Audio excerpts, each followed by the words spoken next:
Selamat malam pemirsa, program Maluku Antar Nusa kembali hadir menjumpai Anda. Sejumlah berita menarik telah disiapkan tim redaksi kami, namun sebelumnya kita ikuti cuplikan berita utama malam ini.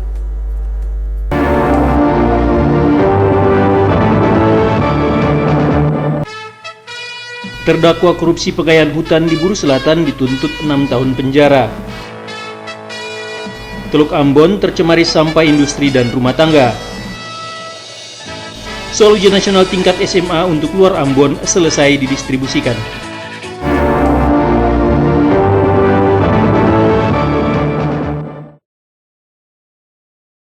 Demikian cuplikan berita utama Maluku Antar Nusa malam ini. Kini kita ikuti berita selengkapnya.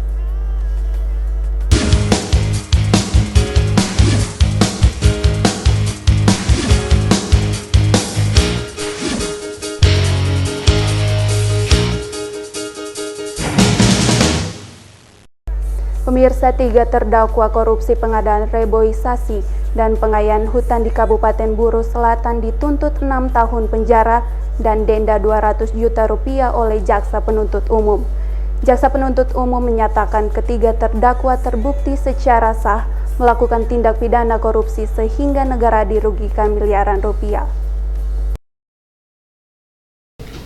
Mantan Kepala Dinas Kehutanan Kabupaten Buru Selatan Muhammad Tuasamu PPTK M. Polanunu dan Bendahara Dinas Kehutanan Buru Selatan Syarif Tuarea menurut jaksa terbukti melakukan perbuatan melawan hukum dalam kasus reboisasi dan pengayaan hutan di Kabupaten Buru Selatan tahun 2012 lalu. Perbuatan ketiganya mengakibatkan negara dirugikan miliaran rupiah. Jaksa menyatakan proyek reboisasi dan pengayaan hutan senilai 2 miliar 600 juta rupiah seharusnya dikerjakan pada tahun 2012. Namun proyek tersebut dikerjakan pada tahun 2010. Karenanya perbuatan ketiga terdakwa telah memenuhi pasal 2 ayat 1 tentang perbuatan melawan hukum. Jaksa Penuntut Umum menyatakan tuntutan 6 tahun penjara dan denda 200 juta rupiah terhadap ketiga terdakwa berdasarkan fakta yang terungkap di persidangan. Hal-hal yang memberatkan, ketiga terdakwa tidak mendukung program pemberantasan tindak pidana korupsi. Menanggapi tuntutan tersebut, kuasa hukum Syarif Tuarea, Pistos Noya menyatakan tuntutan jaksa 6 tahun penjara tidak berdasarkan fakta persidangan. Olehnya itu tuntutan jaksa akan dibantah dalam pledoi. Kalau berbeda, sepintas kita melihat tuntutan ini, cuma kita mau bilang bahwa tuntutan ini jaksa tidak mengurai sepenuhnya tentang unsur-unsur yang terkandung di dalam pasal 2 Undang-Undang Korupsi. Yang hanya dilihat adalah akibat, tapi sebab.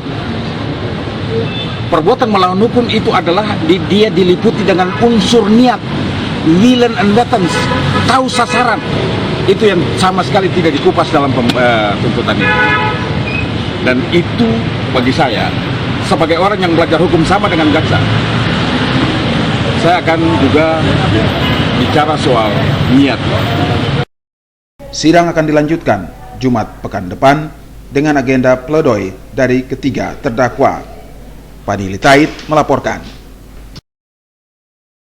Pemirsa, Gubernur Maluku Said Assagaf mengkritisi kebijakan Menteri Kelautan dan Perikanan Susi Pujiastuti yang menenggelamkan kapal illegal fishing.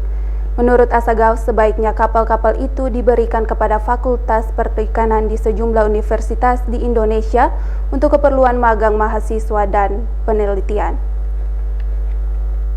Yang pemberdayaan perempuan, kepala keluarga, peningkatan perlindungan. Mengkritisi pemusnahan kapal-kapal illegal fishing, Gubernur Maluku Said Assagaf telah mengirim surat ke Kejaksaan Tinggi dan Kejaksaan Agung agar ke depan tidak ada lagi kapal ikan yang ditenggelamkan. Gubernur Maluku berharap agar kapal yang disita itu dimanfaatkan oleh negara. Said Assagaf menyampaikan hal itu di hadapan Menko Kemaritiman Luhut Panjaitan saat Musrenbang Provinsi Maluku dan Maluku Utara di atas KM Dorolonda yang berlabuh di Pelabuhan Bitung, Sulawesi Utara. Said Assagaf mengatakan Ada baiknya kapal-kapal itu diberikan kepada Fakultas Perikanan di Indonesia, termasuk di Maluku untuk keperluan praktek, magang mahasiswa, dan penelitian. Menanggapi kritikan tersebut, Menko Kemaritiman Luhut Panjaitan berjanji akan menyampaikan hal itu kepada Presiden Joko Widodo, termasuk Menteri Kelautan dan Perikanan. Kehadiran Menko Kemaritiman dalam musrembang kedua provinsi tersebut untuk memberikan paparan terkait kebijakan dan kondisi kemaritiman di Indonesia. Kita harus bangun kekompakan kita. Kita harus bangun persatuan kesatuan kita. Tadi Bapak Gubernur sampaikan, Gubernur Maluku dengan Maluku Utara dulu satu. Ya tetap aja satu. Bahwa kuenya sekarang terbagi, ya tidak apa-apa. Tapi tetap aja satu dalam konteks atau bingkai NKRI tadi. Nah kalau itu kita pegang, Indonesia bagus. Yang kedua, saya titip tadi mengenai kualitas sumber daya manusia. Kualitas sumber daya manusia ini super penting. Nah yang ketiga, saya titip masalah sampah. Sampah ini menurut saya kalau tidak kita atasi akan menjadi masalah besar dan akan merusak investasi infrastruktur kita yang banyak sekarang pada pariwisata. Kalau itu kita bisa perbaiki semua, insya Allah Indonesia akan bagus dan maju ke depan ini. Dari Bitung, Rahma Latukonsina, Hamzah melaporkan.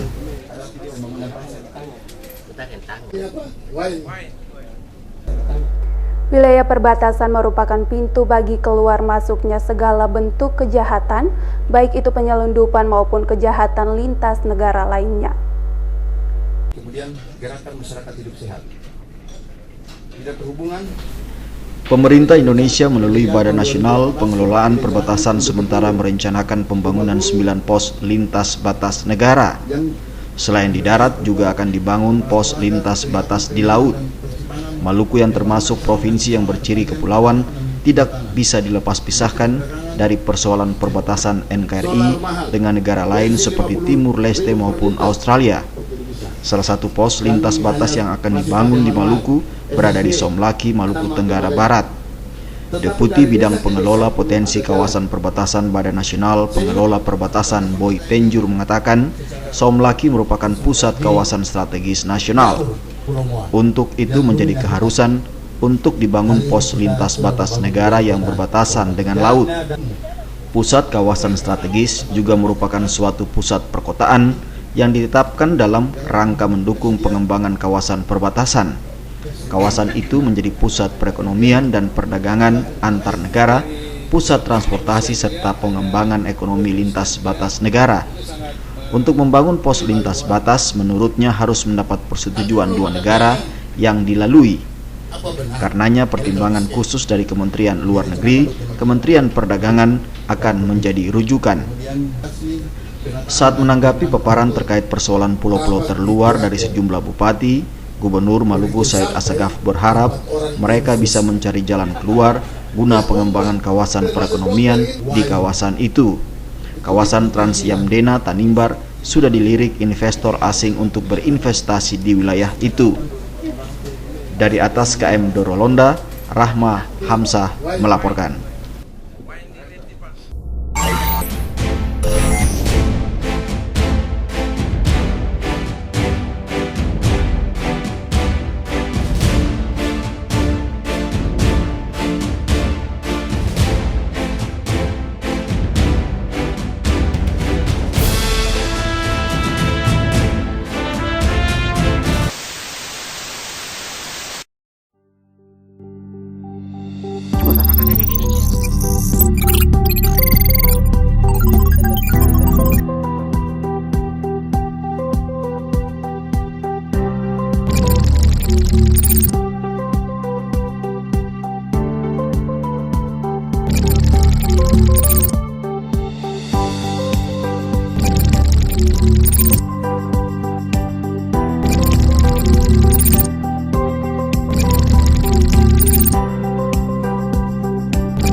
Kami siap.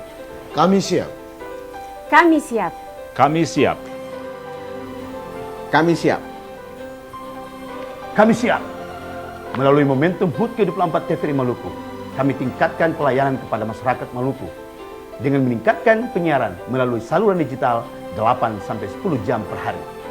Siaran digital merupakan pengembangan dari siaran live streaming yang sudah dilakukan sejak Oktober 2016 yang lalu. Live streaming merupakan solusi terbaik untuk memberikan pelayanan kepada masyarakat Maluku yang berada di belahan dunia manapun. Karena dengan kemajuan teknologi informasi sekarang memungkinkan dunia dalam genggaman.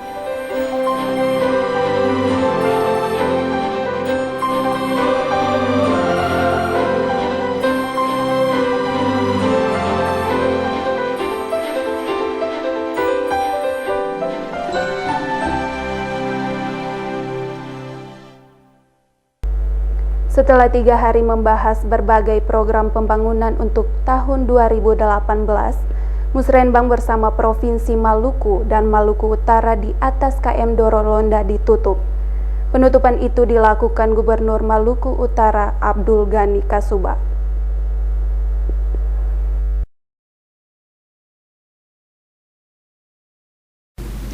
Setelah menampung dan menetapkan kegiatan prioritas sesuai kebutuhan masyarakat, Musrenbang bersama pemerintah Provinsi Maluku dan Maluku Utara yang berlangsung selama 3 hari di atas kapal Dorolonda rute pelayaran Ambon Ternate Bitung semalam berakhir. Musrenbang itu semalam ditutup Gubernur Maluku Utara Abdul Ghani Kasuba. Abdul Ghani Kasuba dalam arahannya mengatakan berakhirnya Musrenbang bukan akhir dari pertemuan ini, namun ikatan silaturahmi antara pemerintah dan rakyat kedua provinsi perlu terus dijaga. Menurutnya Musrenbang ini telah memberikan makna tersendiri bagi kelangsungan pemerintah dan pembangunan serta kemaslahatan masyarakat di Maluku dan Maluku Utara. Pada Musrenbang itu dilakukan penandatanganan nota kesepahaman antara pemerintah Provinsi Maluku dan Maluku Utara di bidang perencanaan, pembangunan, dan pengembangan wilayah. Kerjasama itu akan difokuskan di bidang transportasi termasuk lintasan transportasi feri dari Wahai Kabupaten Maluku Tengah ke Pulau Obi, Teluk Bara, dan Sanana Maluku Utara. Selain itu akan dibuka juga jalur penerbangan Darwin Australia ke Saumlaki dan Ambon dilanjutkan ke Morotai Maluku Utara. Gubernur Maluku Said Assagaf mengakui Musrenbang yang dilaksanakan di atas kapal Dorolonda merupakan pelayaran historis untuk membangun Kepulauan Maluku melalui potensi yang dimiliki. Kegiatan itu akan menjadi tren dalam pengembangan pariwisata di daerah Maluku dan Maluku Utara. Dari Dermaga Ternate Maluku Utara, Rahmala Tekonsina dan Hamsa melaporkan. Teluk Ambon saat ini tercemari dengan berbagai sampah industri maupun rumah tangga. Kondisi itu perlu ditangani secepatnya sehingga biota laut di Teluk Ambon tidak punah.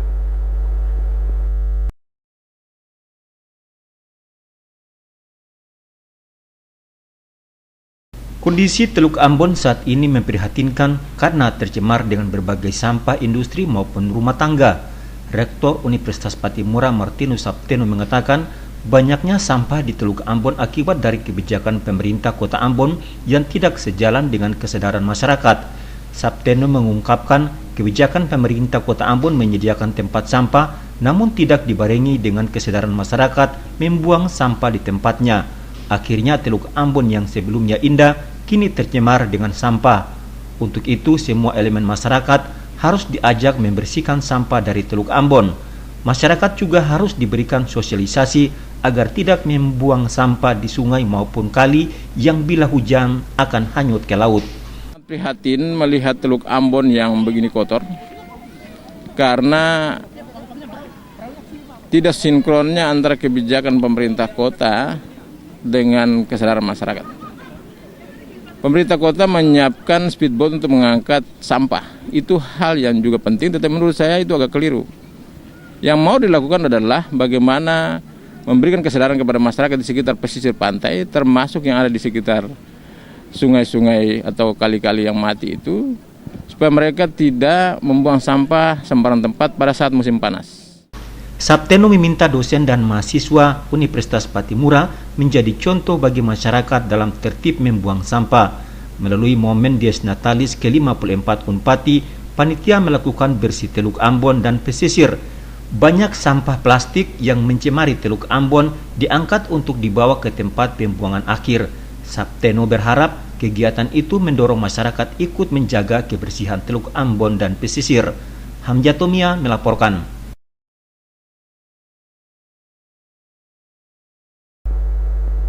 Wali Kota Tual, Adam Rahayaan melantik puluhan pejabat eselon 2 dan 3 di lingkup pemerintah Kota Tual.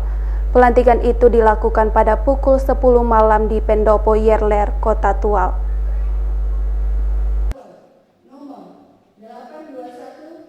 Perubahan perda kelembagaan membawa konsekuensi sejumlah dinas dan badan yang baru. Hal yang sama juga dialami pemerintah Kota Tual. Dengan kelembagaan yang baru, 10 dinas baru terbentuk. Untuk itu harus dilakukan pengisian jabatan pada dinas-dinas itu. Beberapa waktu lalu telah dilakukan seleksi terhadap mereka yang memenuhi ketentuan untuk diangkat dalam jabatan.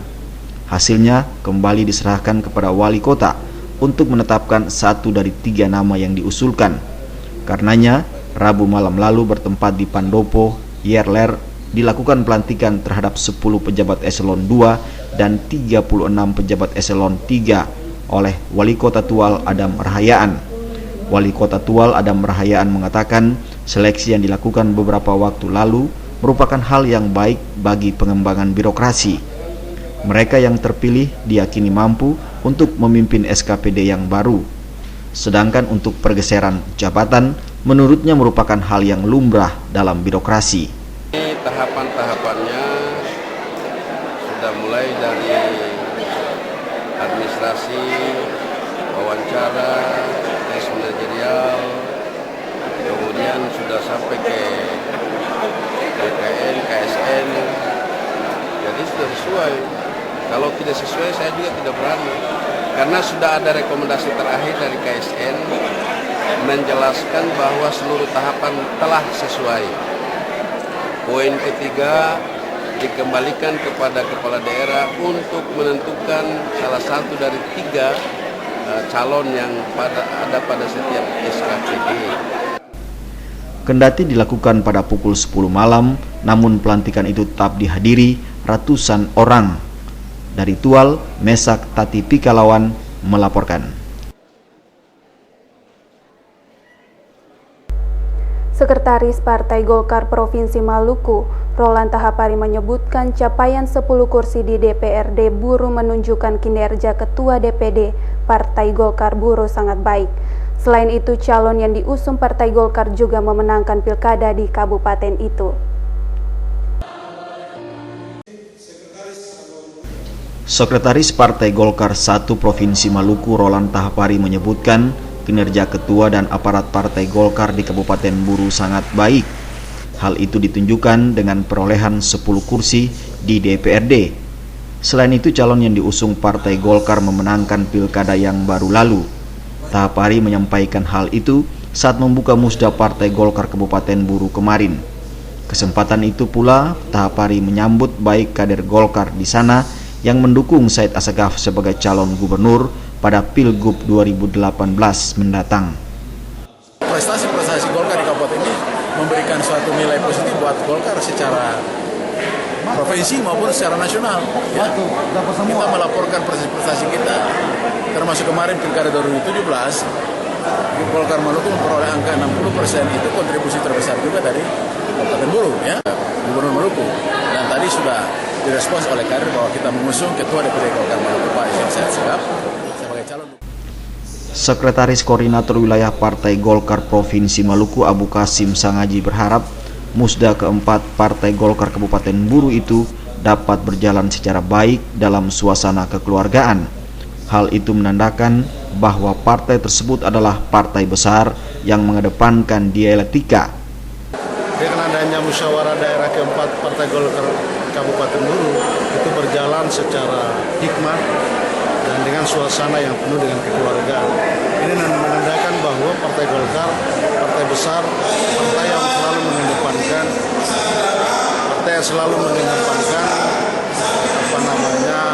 dialektika, membangun sebuah karakter pemikiran yang tentu untuk bagaimana membangun partai Golkar ke depan.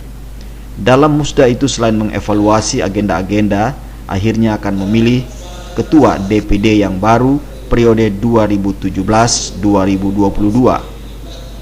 Ketua DPD 2 Partai Golkar Kabupaten Buru, Ramli Umasugi, berterima kasih kepada seluruh kader partai yang telah mendukung pemerintahannya serta memenangkan dirinya dan A. Mustafa Besan pada pilkada lalu. Umasugi berharap musda ini akan melahirkan kepengurusan yang solid dan merakyat, serta saling mendukung dengan mengedepankan semangat solidaritas. Pertama saya mengucapkan terima kasih kepada semua rekan-rekan teman-teman sahabat-sahabat Partai Golkar di tingkat kecamatan, tingkat desa yang selama masa kepemimpinan saya telah memberikan kepercayaan selama 20 desa yang memimpin Partai Golkar setelah saya take over rakyat dan kemudian mampu mengantar kader-kader Partai Golkar untuk memimpin.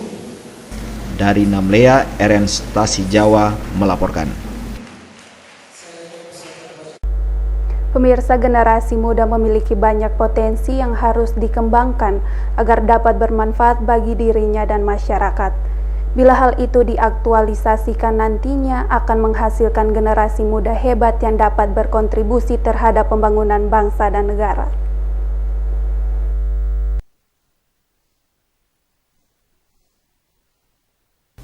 Pembinaan dan pengembangan generasi muda harus terus dilakukan karena mereka memiliki banyak potensi. Diperlukan komitmen untuk pembinaan dan pengembangan agar nantinya dapat bermanfaat bagi dirinya dan masyarakat. Tokoh muda Maluku Tenggara, Gary Habel Hukubun, menguraikan masalah ini dalam diskusi pemuda dengan tema Kot-Kot EVAP membangun dalam pengembangan warisan leluhur untuk Nuhu Kikilun di Ambon. Gary Habel Hukubun menjelaskan generasi muda memiliki peranan penting dalam memajukan dan meningkatkan pembangunan. Dicontohkan dirinya yang di usia relatif masih muda sudah pernah menjadi salah satu pimpinan DPRD di Kabupaten Maluku Tenggara. Begitu banyak potensi yang dimiliki generasi muda dan bila dikembangkan, mereka akan mampu berkarya dan berekspresi dengan bebas dalam lingkungan yang sewajarnya dan tidak menyalahi aturan. Hukubun menegaskan sebagai tokoh muda dirinya senantiasa mengedepankan jiwa realistis yang harus berpikir bagaimana mengembangkan potensi generasi muda yang pada akhirnya dapat menjadi generasi hebat yang dapat berkontribusi terhadap pembangunan bangsa dan negara.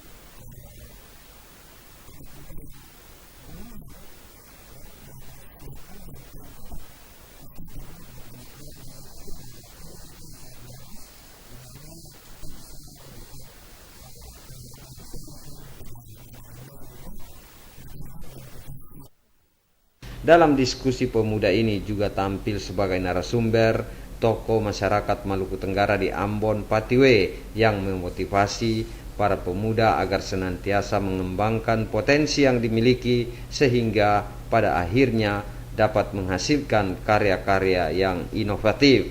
Boy Nahrum, Unga melaporkan.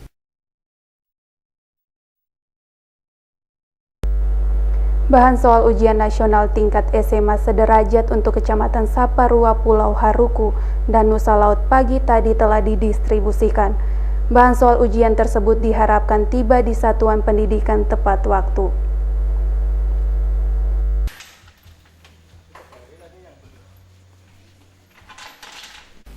Bahan soal ujian nasional bagi siswa SMA untuk Kecamatan Saparua dan Nusa Laut sekitar pukul 7:30 pagi tadi didistribusikan. Bahan soal ujian nasional yang dikemas sebanyak 7 koli itu didistribusikan pegawai Dinas Pendidikan dan Kebudayaan Maluku dengan pengawalan aparat kepolisian Polda Maluku. Dari 7 koli itu 6 koli untuk Kecamatan Saparua dan 1 koli untuk Kecamatan Nusa Laut. Sementara 1 jam sebelumnya bahan ujian nasional untuk siswa SMA di Kecamatan Pulau Haruku telah didistribusikan. Dengan terdistribusinya bahan soal ujian nasional itu, maka bahan soal ujian nasional untuk seluruh kabupaten kota yang berada di Pulau Ambon telah terdistribusi.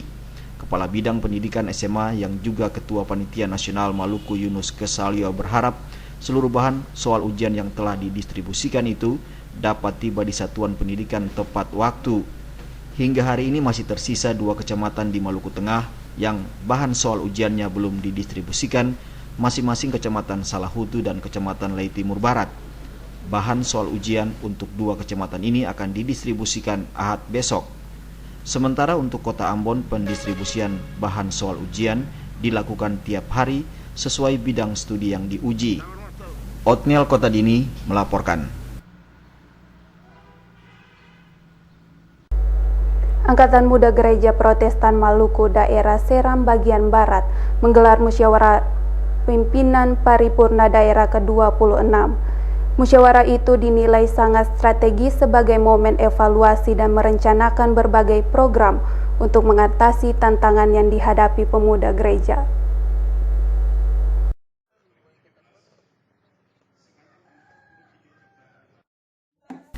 Jemaat GPM Kamariang menyambut sukacita pelaksanaan musyawarah pimpinan paripurna daerah ke-26 AMGPM Seram bagian Barat.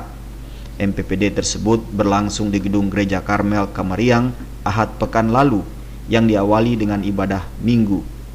Pembukaan MPPD tersebut dihadiri penjabat Bupati Kabupaten Seram bagian Barat Ujir Halid serta sejumlah pimpinan SKPD. Panitia pelaksana menyebutkan MPPD ini dilaksanakan untuk melakukan evaluasi program kerja sebelumnya. Dalam MPPD ini, peserta juga akan merancang dan menetapkan program baru yang disesuaikan dengan kebutuhan untuk menyelesaikan berbagai persoalan yang dihadapi pemuda gereja. Ketua Pengurus Daerah AMGPM Seram bagian Barat, Yus Akarina menyebutkan pelaksanaan MPPD di Kamariang merupakan yang terbaik selama ini. MPPD hendaknya dimaknai sebagai wujud manifestasi kebersamaan pemuda gereja di wilayah itu. Pemuda gereja menurutnya juga harus memiliki kemampuan dalam menguasai ilmu pengetahuan dan teknologi, peka terhadap masalah sosial ekonomi dan budaya serta sosial politik. Karena itu saya menganggap MPPD ke-26 di Jemaat GPM Kamariang merupakan MPPD yang sangat sukses dan juga MPPD yang sangat bagus dalam proses pembukaan tadi. Dilihat dari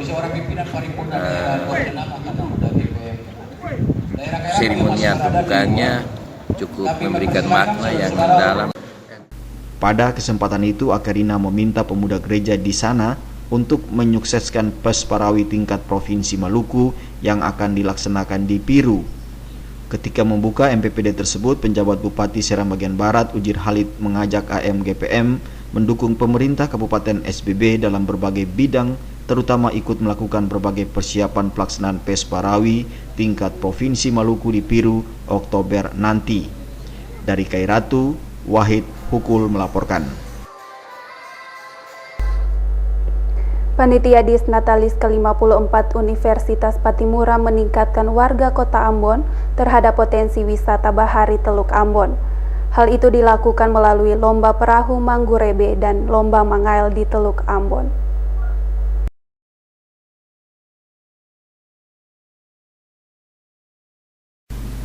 Jajaran Universitas Patimura melihat Teluk Ambon memiliki berbagai potensi, baik sebagai objek wisata bahari maupun tempat dilaksanakannya olahraga. Melihat potensi itu, Panitia Disnatalis ke-54 Unpati menggelar lomba perahu Manggurebe dan lomba mangail. Kegiatan ini dilaksanakan dengan tema Teluku Masa Depanku, Selamatkan Teluk Ambon. Lomba perahu Manggurebe diikuti 10 peserta. Peserta melakukan start dari Tanjung Martapon dan finish di sekitar Jembatan Merah Putih Galala. Sementara lomba mangail diikuti 28 peserta. Lomba mangail ini juga mengingatkan masyarakat Kota Ambon terhadap potensi perikanan di Teluk Ambon. Hasil tangkapan peserta yang akan dinilai hanyalah ikan dengan berat di atas 1 kg. Rektor Universitas Patimura, Profesor Martinus Sapteno mengatakan kegiatan itu tidak sekedar lomba semata, namun juga mengingatkan masyarakat bahwa laut merupakan sumber kehidupan. Karenanya laut perlu dilestarikan. Lewat aksi ini pesan yang mau disampaikan bahwa teluk adalah sumber kehidupan secara berkelanjutan. Oleh karena itu perlu dijaga sumber kehidupan ini dengan tidak membuang sampah ke laut, maupun ada langkah-langkah konkret dari pihak pemerintah supaya sampah tidak ada lagi di teluk ini, dan kita jadikan teluk ini sebagai sumber kehidupan, baik olahraga di atas laut maupun menyelam maupun mancing dan segala macam yang bisa dilakukan di teluk ini, sehingga dia menjadi sumber kehidupan bagi seluruh masyarakat Kota Ambon.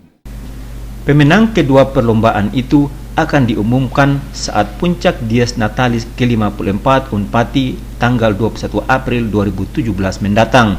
Hamzah Tumia melaporkan. Ketua Umum KONI Kota Ambon, Risat Lohena Pesi membuka rapat anggota ke-7 Komite Olahraga Nasional KONI Kota Ambon tahun 2017.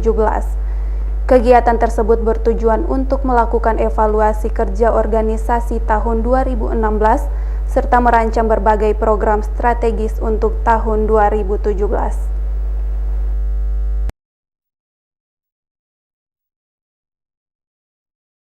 Dalam rangka meningkatkan kualitas dan pembinaan terhadap para atletik di berbagai cabang olahraga, KONI Kota Ambon dalam setiap kesempatan terus melakukan berbagai upaya terhadap pembangunan olahraga di Kota Ambon. Salah satunya adalah pelaksanaan rapat kerja anggota ke-7 KONI Kota Ambon tahun 2017. Rapat tersebut bertujuan untuk melakukan evaluasi terhadap kerja organisasi tahun sebelumnya, serta merancang berbagai program strategis untuk tahun 2017. Ketua Umum KONI Kota Ambon, Risat Lohena Pesi mengatakan, untuk menciptakan atlet yang berkualitas, dibutuhkan kerja keras para pengurus yang mampu mengayomi, mengelaborasi seluruh kepentingan organisasi sehingga hasil yang akan diperoleh dapat dipertanggungjawabkan secara profesional. Lohena Pesi menegaskan selama ini fasilitas sarana olahraga belum dimiliki KONI Kota Ambon. Karenanya pengurus KONI Kota Ambon diharapkan dapat bekerja sama dengan pemerintah kota maupun pemerintah daerah Maluku untuk menyampaikan berbagai keluhan dan persoalan yang dihadapi KONI saat ini. Diharapkan melalui rapat kerja ini dapat menghasilkan rumusan-rumusan dan capaian yang dapat ditindaklanjuti pada program kerja berikutnya. Dalam waktu dekat, KONI Kota Ambon akan menyelenggarakan musyawarah untuk memilih anggota pengurus yang baru, mengingat masa periode kepengurusan yang ada telah berakhir. Abu Sabawa, Unga melaporkan.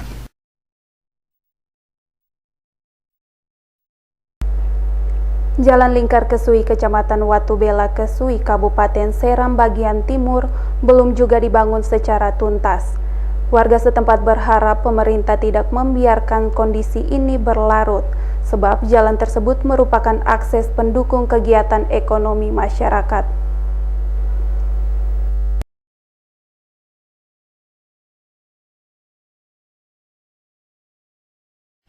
Kurang lebih 12 tahun lalu Jalan Lingkar Kesui mulai dibangun. Pemerintah telah melakukan penggusuran. Tidak sedikit tanaman warga setempat yang dikorbankan tanpa ganti rugi demi pembangunan jalan tersebut. Namun jalan yang menjadi akses transportasi darat desa-desa di Kesui ini tidak kunjung tuntas hingga saat ini. Sudah berulang kali elemen warga setempat melakukan aksi menuntut perhatian pemerintah Provinsi Maluku terhadap jalan yang pertama dibangun menggunakan dana Impres 6 tahun 2003 itu. Namun upaya itu belum membuahkan hasil yang maksimal. Minimnya perhatian pemerintah membuat jalan yang telah digusur itu kembali ditumbuhi pepohonan sehingga jalan menyempit. Warga pun makin kesulitan melintasi beberapa titik jalan itu. Olehnya warga berharap pemerintah segera mentuntaskan pembangunan jalan dengan panjang sekitar 22 km tersebut. Sementara itu pemerintah Seram bagian timur berencana melanjutkan pembangunan jalan tersebut pada tahun 2018.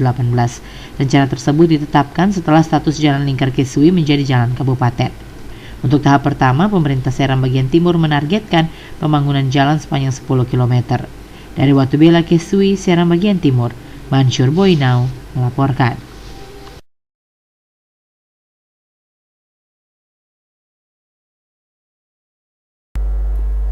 Maluku memiliki tunggakan rastra atau beras sejahtera tahun 2016 sebesar 6 miliar rupiah lebih.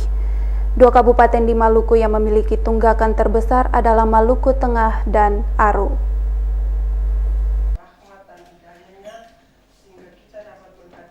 Istilah raskin atau beras miskin telah diganti dengan rastra atau beras sejahtera. Penyaluran rastra tahun 2016 di Maluku menyisakan tunggakan yang cukup besar. Nilai tunggakannya mencapai 6,2 miliar rupiah lebih. Dari 11 kabupaten yang menerima program Rastra 2 diantaranya penyumbang tunggakan terbesar. Dua kabupaten tersebut adalah Maluku Tengah dengan nilai 1,9 miliar rupiah dan Kepulauan Aru sebesar 1,8 miliar rupiah. Hal itu terungkap dalam sosialisasi dan rapat koordinasi program subsidi beras sejahtera atau Rastra Provinsi Maluku tahun 2017 di Ambon Selasa pagi. Saat membuka kegiatan sosialisasi ini, Gubernur yang diwakili Asisten 2 Bidang Kesejahteraan Nyonya Lopulalan mengatakan tunggakan pembayaran Rastra di Maluku perlu ditangani secara serius oleh pemerintah kabupaten kota di daerah ini. Dengannya penyaluran Rastra tahun 2017 dapat berjalan sesuai jadwal yang telah ditetapkan. Kendati masih memiliki tunggakan, namun Maluku tahun 2017 telah mendapatkan pagu beras sejahtera atau Rastra sebanyak 22.400.640 kg. Pagu Rastra tersebut selanjutnya akan disalurkan kepada 124.448 rumah tangga sasaran atau RTS. Lopulalan berharap penyaluran Rastra tahun 2017 di Maluku dapat benar-benar tepat sasaran sehingga berdampak pada upaya menurunkan angka kemiskinan di daerah ini. Pada kesempatan itu, Kepala Dinas Pemberdayaan Masyarakat dan Desa Provinsi Maluku Rusdi Ambon memaparkan tunggakan Rastra dari 11 kabupaten kota dari tahun 2008 hingga 2016. Sosialisasi dan rapat koordinasi program subsidi beras sejahtera atau Rastra Provinsi Maluku ini melibatkan seluruh kepala dinas dari kabupaten kota serta BPS, BPKP dan Kejaksaan. Frida Raiman Hamzah melaporkan.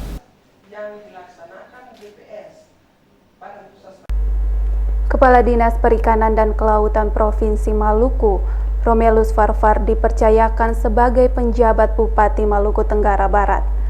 Pelantikan yang bersangkutan akan dilaksanakan pada 15 April mendatang.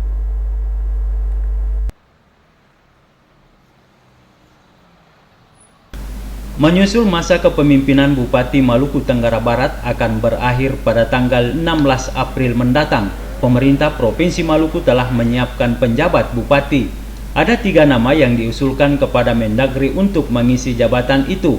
Mereka adalah Habibah Saimima yang kini menjabat Kadis Pariwisata Maluku, Sadli I yang menjabat Kadis Kehutanan, dan Romelus Farfar yang kini menjabat Kepala Dinas Perikanan dan Kelautan Maluku. Dari 3 nama tersebut, pemerintah sudah mengantongi 1 nama, yaitu Romelus Farfar yang akan menjabat sebagai penjabat Bupati Maluku Tenggara Barat. Hal itu disampaikan Gubernur Maluku Said Asagaf. Gubernur menyebutkan pelantikan Romelus Farfar akan dilakukan pada 15 April mendatang. Yang diusulkan Pak Romi, siapa lagi? Yang baru Kehutanan sama Kadis Pariwisata. Yang sudah ada SK, Sutur? Enggak. Belum ada di kita. Paling saya bilang kemungkinan besar Romi Farfar. Begitu kemungkinan nih. Pemerintah Provinsi Maluku telah menyiapkan pelantikan penjabat Bupati Maluku Tenggara Barat akan dilaksanakan di kantor Gubernur Maluku. Frida Raiman Hamzah melaporkan. Partai Kebangkitan Bangsa PKB mendukung peningkatan dana alokasi umum untuk mendorong pembangunan di Provinsi Kepulauan. Dukungan tersebut akan dilakukan melalui pengawalan pembahasan di tingkat DPR RI oleh fraksi Kebangkitan Bangsa.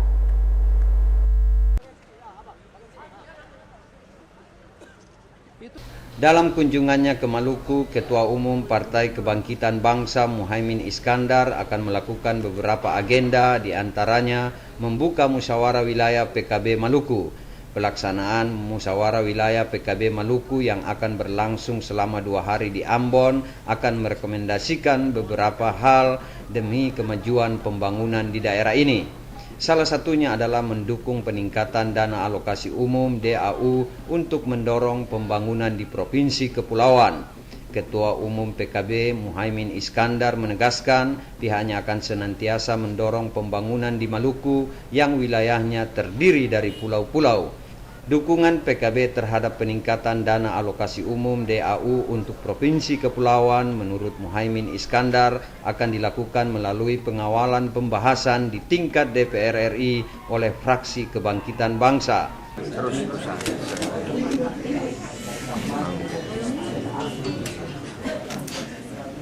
Kita berharap Pak Presiden melalui Bappenas dan Keuangan bisa merealisasi.